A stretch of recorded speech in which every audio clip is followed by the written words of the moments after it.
Welcome to the Gentle Rebellion, where overwhelm is optional.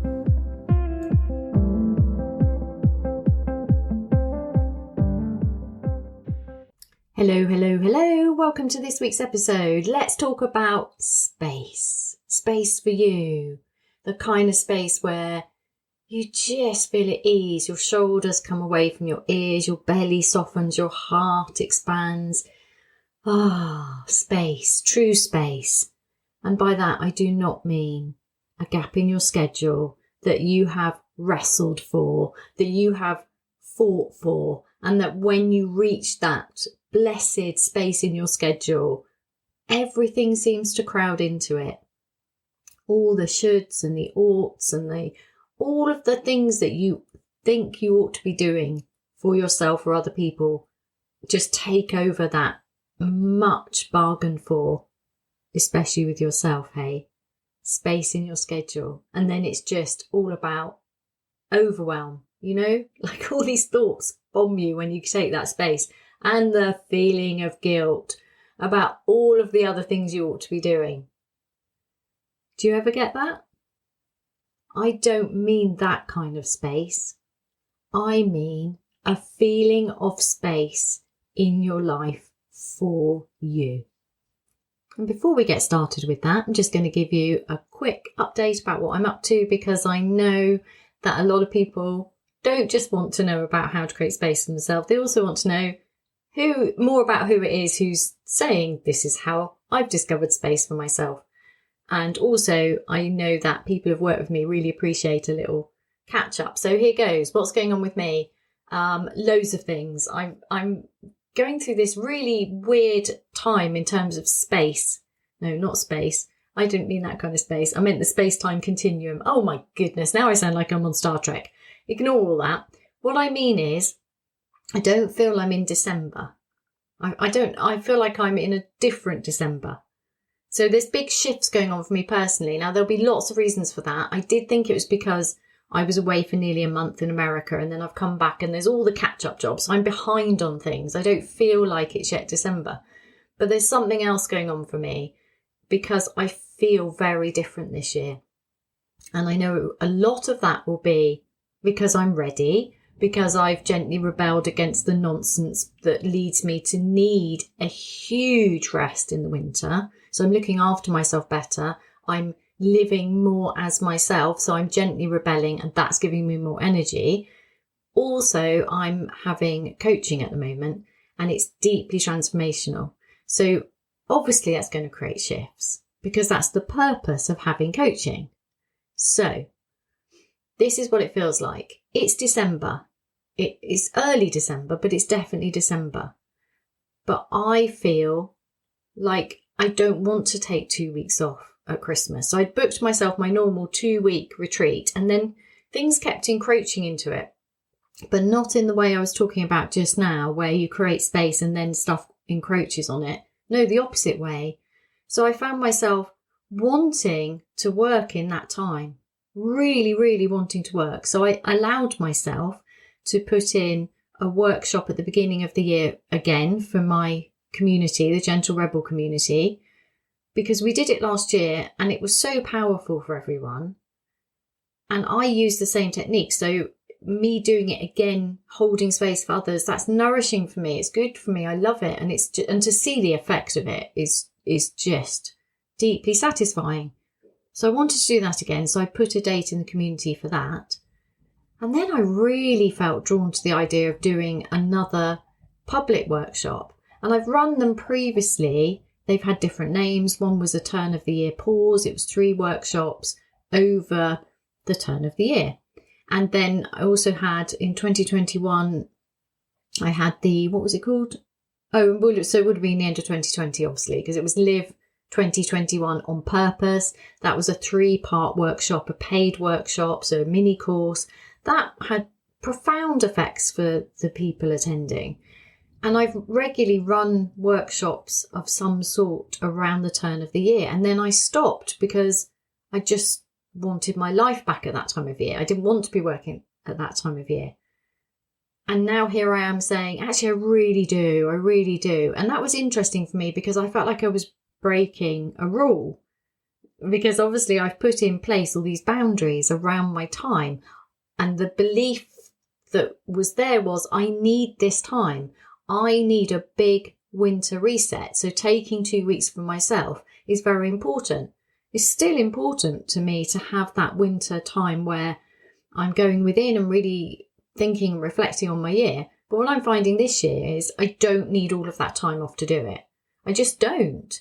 Now, is that because I had time off in September and went on my road trip? Maybe, who knows? In other ways, I found that coming back from the road trip meant that I felt very tired because of the jet lag, and also travelling, the whole thing required energy. Now I seem to have recovered. I feel really well.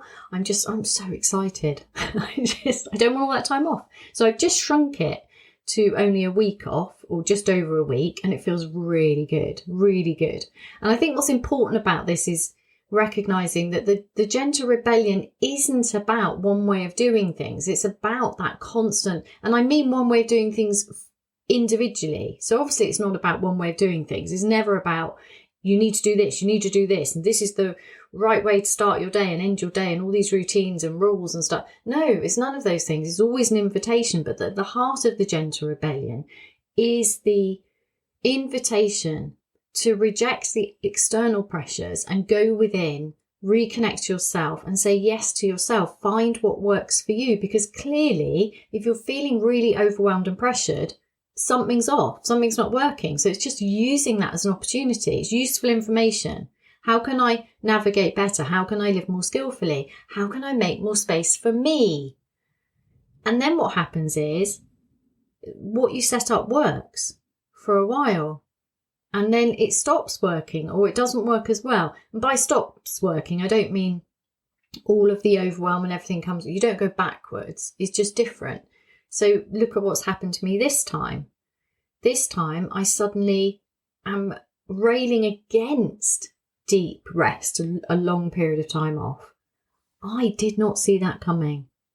I thought in my head, the reason it was working so well was because I dared to shut down for the winter. It's really interesting how it shifts all the time, but it's very, very subtle, and it's not big shifts. I think this is important.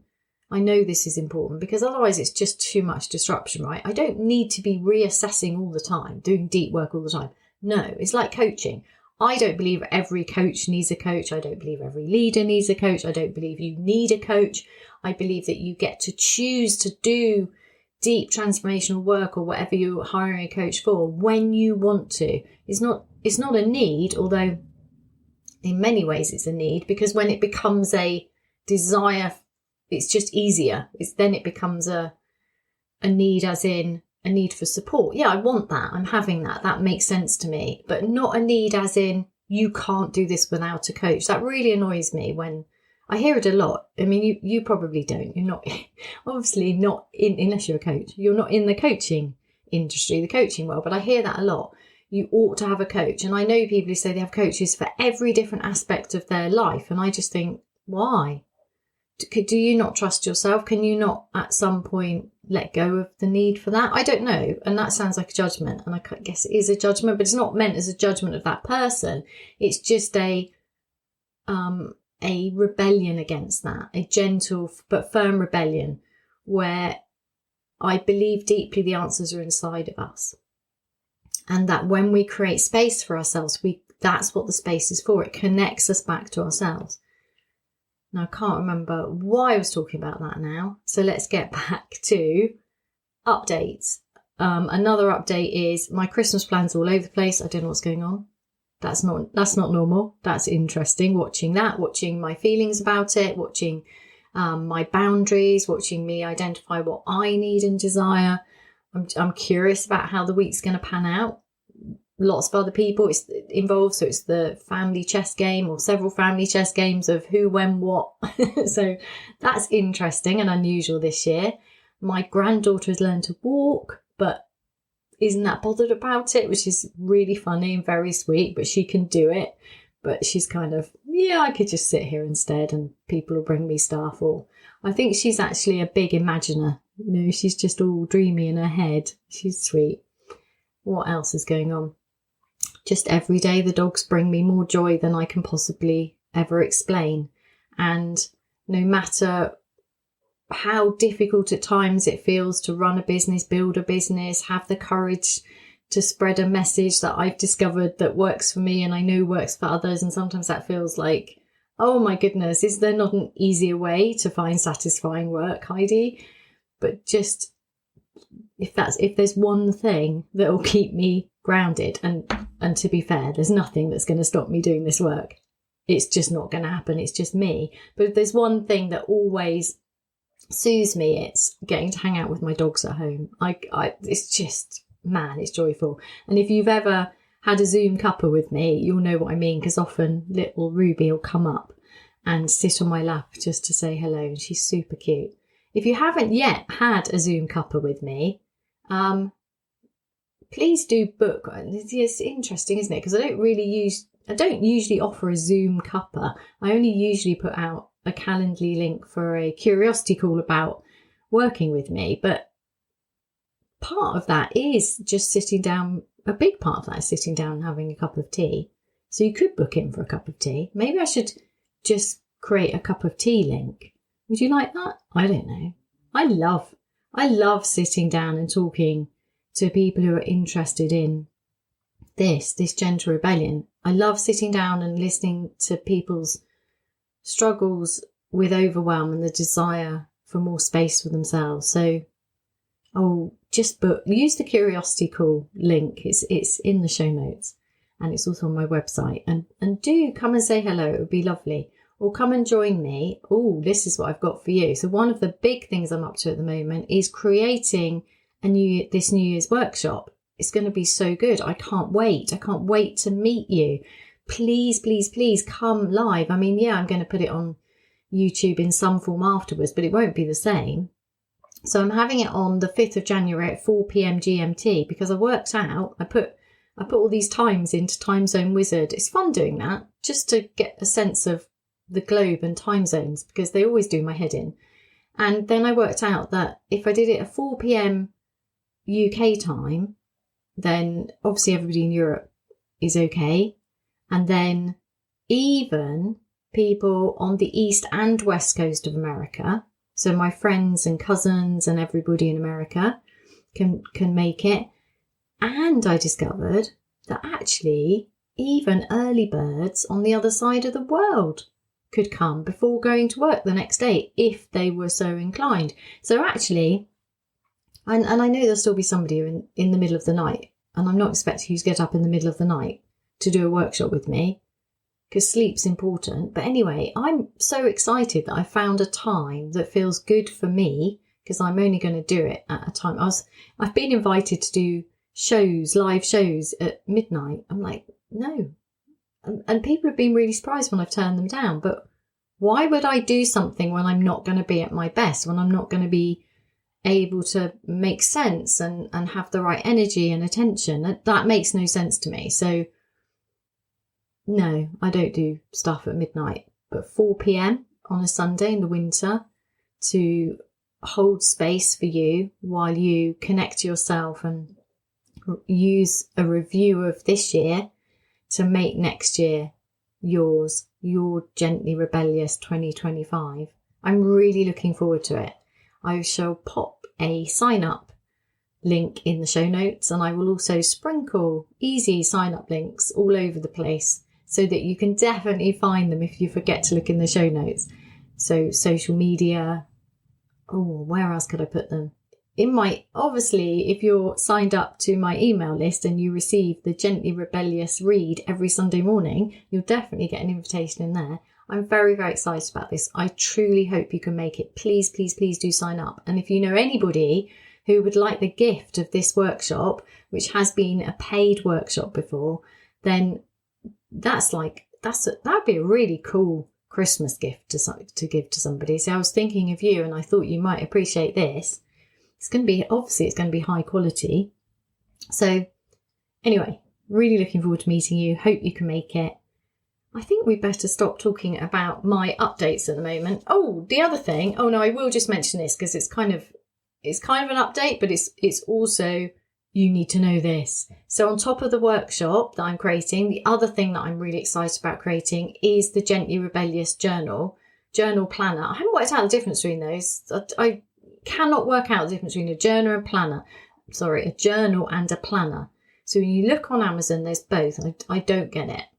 I don't really understand.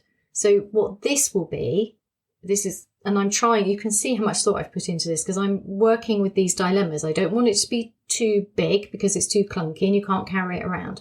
I need to put space so you can scribble in it, but I don't want to put too much space because then it's too heavy, it's too bulky. And also the entire principle of messy journaling is that you don't keep it. So you burn it or destroy it afterwards, so you don't have to worry about it looking perfect. That's really important. So what is going to be in there? Well, there's definitely not going to be any dates in there, because what I've worked out is that it's really annoying when you buy a journal or planner and there's dates and you've missed some of the dates, or I don't know, or you don't do it for a few days, and I don't know. I don't want that pressure. I want you to buy it for the beginning of the year because I want you to start 2025 with the support to make it yours, your most gently rebellious year ever. However, I also want you to be able to pick it up at any point and not feel like you've missed out, that you can just write the date in on that day and restart with ease without beating yourself up, without any guilt, without, oh my goodness, I meant to do this and I haven't done it, because that's really important to me. So it's going to have a lot of not masses of information, because it's not a book, it's not overwhelming, it's mainly about creating the space for you, but it's going to have an outline of the principles of the Gentle Rebellion for you, to keep a reminder there for you for the year. It's going to have gently rebellious reminders each week to ground you in the Gentle Rebellion, in your commitment to yourself, reconnect you to yourself. It's going to really support you in what you discover during the workshop if you choose to come. If you choose not to come, there will be a small exercise in there, which is like a short summary where you can do that for yourself to start your year really connected to yourself and what your heart longs for, what your body needs, how to support your mind in staying focused and committed to what you really want. It's going to have what you need without overwhelming you, with space for you to write in there without feeling like you need to sit down for an hour. So it'll just give you could just write one sentence or one word in it, or just glance at it first thing in the morning to set your intention for the day, and then let go of your day at the end of the day. So I'm still in the process of deciding what makes the cut, what needs to be in there, what's of high value and what's superfluous, because obviously everything I do is about creating space for you, reducing overwhelm, reducing pressure. So for me, a lot of it is removing stuff from what I write. Anyway, that's coming soon. I'm hoping I will have it published all very, very soon. I'm getting very excited. So make sure you're ready for that. I'd really appreciate your support in getting some reviews on Amazon to help other people find it as quickly as possible. Anyway, that's what's going on. So there'll be 2 things to support you if you choose to accept them: the journal and the free workshop on the 5th of January. Hope you can gift both of those to yourself. Anyway, let's talk about space. Space for you, how to get it. So this is a big one for me because I spent years trying to solve this problem. So when I was teaching, I really struggled to find space for myself. That was the thing that I knew I needed in order to be okay, in order to stop this dilemma between I love my job, but it's killing me. It was killing me because I didn't have space for myself. Finding space in my day was literally impossible. I mean, it's just a roller coaster of madness. It really is a roller coaster of madness. But then, even though I created space for myself at home, it didn't work. It didn't feel like enough. It was never enough. Sometimes it was, and it was good. So often things would work for a while, prioritizing a slow start to my day, that could be helpful. Time to journal, that could be helpful. Prioritizing things like massages can be helpful. Making sure I took holidays. There were things that I put in place that definitely helped. However, the feeling that there was space for me, oh my goodness, I often just felt very squished, very crushed, but not all the time, because if it had been all the time, I would have broken free sooner. In actual fact, when I think about it, I was thinking about this, about burnout, what it actually is, or what it was for me. And yes, I was utterly exhausted, unwell, felt like I was going mad. It was awful. However, what's interesting is at the moment I quit my job, I went back. I served my notice, which was 2 to 3 months. Now, if I had been unable to continue, I wouldn't have gone in. In fact, that would have been very sensible. I could have called in sick. I didn't. I forced myself to go in every day, and I hated it. And I really mean force. I forced myself to go in every day because I didn't want to let anyone down. That doesn't make any sense, because if by definition I was burnt out and couldn't get out of bed, couldn't do it, then how did I manage to? So for me, there's something else going on there. And I think for me, it's I was unwilling to. I had reached the point where I refused.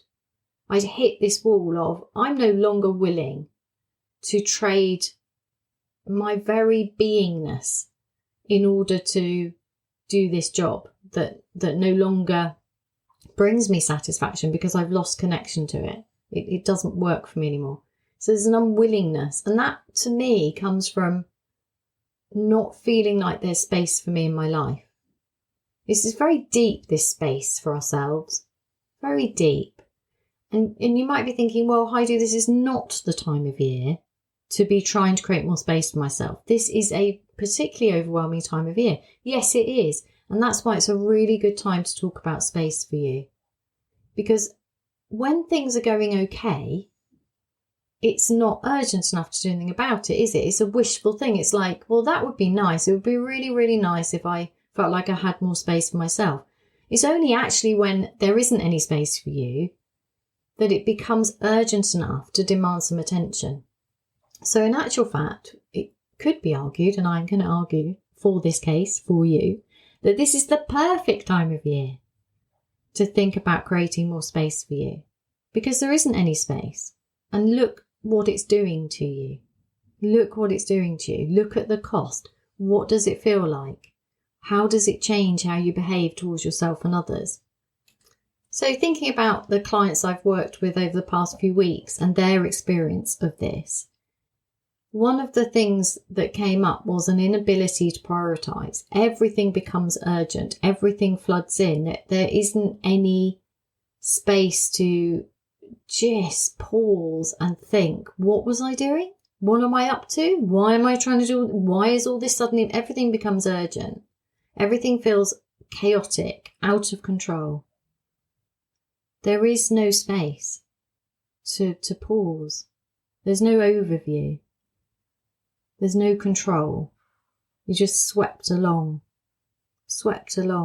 in this crazy, like floodwater. It's too much. The tide is pulling you. Think about the undertowed then. What's that from? The tide is pulling you, the undertowed. That's a joke from some book, isn't it? I've no idea what I'm talking about. If anybody knows, I'd love to know. What's the undertowed? It's from some book. I've got this image of you're in the sea. Have you ever been in I used to windsurf, and I once got caught in a riptide and ended up a mile down the beach. It was so embarrassing. I was more worried about being embarrassed, because you should never let that happen. As a windsurfer, you know better. You know about winds and tides and how powerful the sea is, because you're using the power of the wind and the sea to propel yourself along and have fun. So it's just ridiculous to need to be rescued. Anyway, the undertowed got me. And I had to walk back, which is not easy with a sail and a board when you're tiny. Anyway, why am I talking about that? Because that's what it feels like, isn't it? That's what life can often feel like. There's no space for you. That is a feeling of no space, that lack of control, that being pulled this way and that. and just wondering, or not even having the space to wonder. It's not until you realise afterwards, oh my goodness, no wonder I feel so tired. And it can feel crushing, really crushing. I know for me, it definitely felt like I was being squished, like squished into a space just not my shape. It wasn't my life. This is not the life I intended to create. Now, when we learn to create space for ourselves, it's about so much more than creating a gap in your schedule. Gaps in schedules can be helpful. It's a good start. But if when you create that gap, it's cost you energy, you've had to bargain for it, not least with yourself. And then as soon as you have that space, you can't be in it because everything rushes in, including guilt, all the shoulds and the oughts and the other things you could be doing with this time and space, and the fear of disappointing others, letting others down. When all that rushes in instead, well, it's not the best way to get space, is it? What you really want is both. You want a feeling of space, so there's enough space in your life for you, like it's set up for you. The rhythms of your life work for you. They energize you, they nourish you. Instead of being pulled along on a riptide, instead of the undertow getting you, you're surfing the waves. A bit like windsurfing. I remember windsurfing, and when you finally get to the point where the board lifts slightly, and it's called planing, and you can just hear this chicka chicka chicka chicka chicka chicka chicka chicka chicka. It's the most delightful sound, and it feels like you're one with the wind and the board and the sail and the sea. Everything just comes together until you get chucked off, because I was never that skillful.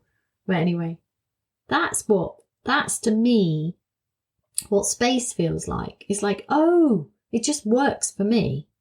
I'm in a state of flow. I'm flowing through my day, able to identify and make choices that feel joyful. It just feels easier. It's not a big deal. I'm not having to second guess everything, overanalyze everything. I'm not overusing my mind. I'm not stuck in my head, overwhelmed by all the shoulds, coulds, oughts. And then the fears of disappointing others and all of that nonsense. I just am. I just know who I am and feeling confident. My life is set up for me. It works. I'm able to prioritize. And because I'm able to prioritize, it feels like things are calmer. It feels like things are under control. Really, nothing's ever under control, is it? We try to control the universe and rearrange the world so we feel better, so we feel safe. But man, we really can't. We cannot control the universe to suit ourselves. But what we can do is find within us the space where we feel at ease. And then we don't need to rearrange things externally to feel like that, to have space for joy and ease and calm. It just is. It's just our natural state of being. When you tap into that, woohoo! So for me, space is about the connection to myself that gets lost in the demands and excitement of the world. It's a feeling. It's a feeling that there's room for my needs, my wants, my desires, that there is space for me to breathe out, to take up my space, because my space exists. My shoulders literally move away from my ears when I think about this space. I just am. I exist. I am loved and lovable regardless. I'm not negotiating that natural space that I need to take up in order to live the full life that I desire. It just is. Now, how do you get that? Because this sounds all wonderful. How do we get it? Well, I would argue the first thing is to notice when you feel like that, is to notice when you don't feel like that, and then to notice all of that information neutrally, to drop the judgment about it, to just use it as the useful information it is. When do you feel like there's space for you? Focus more on that. When do you not feel like that? Is there anything you can do about it? Can you change how you move through your day? It's easier to change how we move through our day than it is to change the day. And we have to start with the easiest thing. Otherwise, it's too much. It's too much to make big, wild disruptions like quitting your job or trying to change other people. It is easier, and I would argue far more effective, to pause and notice how you feel, to gather information about yourself and how you're moving through your day, and then to drop the judgment about it, to get out of your head into your body, to feel whatever you're feeling without trying to change anything, to listen deeply to yourself. What you're doing here, apart from developing the wonderful skill of being a neutral observer, the beautiful non-judgmental awareness that comes from meditating for years, or sometimes the practice of yoga, all sorts of things. What all the ancient wisdom traditions are talking about is this ability to observe without judgment, non-judgmental awareness. My technique for that, as you know, if you've been around here for a while, is neutral noticing. Noticing completely neutrally how you feel, dropping the judgment, just noticing. From there, you get to know yourself. You get to love yourself. You get to see what's going on. You are actually holding space for yourself as you do this. And as anyone who's ever been deeply listened to by someone knows, having the space held for ourselves is one of the biggest gifts we can give ourselves. It's why I have a coach. It's why people come to me for coaching. Having space held for you where you just get to be. That is space. So I would invite you, instead of trying to find impossible solutions, instead of trying to desperately squeeze space in your schedule for you, I invite you to start by pausing for a moment and noticing completely neutrally how you feel. I invite you to connect deep within yourself and listen to yourself. And just notice, allow space for whatever comes up without trying to change it, without wishing it was different. Just notice gently, rebelliously. Turn your attention away from the external demands of the world and focus just on you for a moment. Give yourself the gift of space right now, and then at any moments during your day. If you take a moment here and there through your day to give yourself space, you will feel like there's more space for you. Because the space is internal. True space is internal. It's a feeling. It is taking up your space. It is the unraveling of the tightness and the squishiness inside. The squishedness, not the squishiness. Squishiness is like a warm, comfy sofa. Squishness is a restriction. I'm going to leave you with a messy journaling prompt to just... So for messy journaling, quick recap if you don't know, there's an episode on this. You can go to the website of the Overwhelm is Optional podcast and there's a search bar. If you put in messy journaling, you'll get a whole episode on it. However, if you just want a quick prompt, messy journaling is when you write not to record, you write without clear purpose. There is a purpose, but it's not a mind-based purpose. So you're not writing for posterity or to even read it back. The idea is to get out of your head into your body and ask the question to your body and your heart, and then allow the pen to move across the page and get curious about what comes out. And because the mind moves faster than the body, we have to let go of the need to write perfectly, the need to finish sentences, the need to spell properly, and just allow the flow and see what happens. I mean, you have to get curious. It's a little bit crazy, but it works because you get a deeper answer. It's actually faster, but it can be tricky. Not everybody loves it. That's okay. You can just journal out instead. It's up to you, but there's an invitation there. To find out more about this, actually come to the workshop because we'll be using it. And then you can see and have the space held for you, and you might find it easier. Anyway, here's a messy journaling question for this week. If you had more space, what would you do with it? And then an even better one, what would it feel like if you had a sense of spaciousness? What does that feel like to you? What is space to you? How do you know when you have it? How does it feel in your body? What happens to your mind when you have it? How does it feel in your heart? What does space mean to you? What is the feeling for you at this point in your life?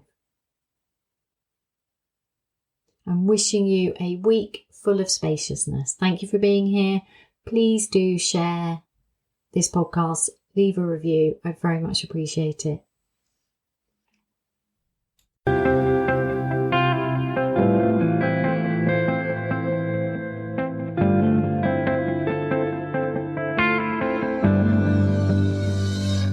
For more resources to help you gently rebel, please visit my website www.heidimark.co.uk.